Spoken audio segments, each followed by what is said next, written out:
ఒకసారి కాంచీపురం శ్రీమఠానికి ఒక భూ విజ్ఞాన శాస్త్రజ్ఞుడు పరమాచార్య స్వామి వారి దర్శనానికి వచ్చాడు. అతని కుటుంబం బాగోగుల గురించి విచారించిన తరువాత మహాస్వామి వారు అతన్ని ఒక పని చెయ్యమని చెప్పారు. ఒక గజ ఈతగాడితో కాలడీలోని పూర్ణానది, పెరియర్ నది అంటారు అక్కడ, పూర్ణానది నుండి 2 చోట్ల నది అడుగు నుండి ఇసుక తీయమని చెప్పారు.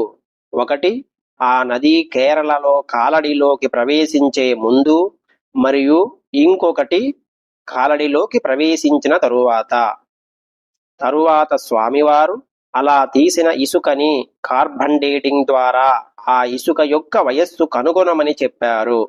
మహాస్వామి వారి ఆజ్ఞ మేరకు ఆ శాస్త్రజ్ఞుడు ఆ 2 చోట్ల ఇసుకను తీయించి దాని వయస్సు నిర్ధారణ చేశారు.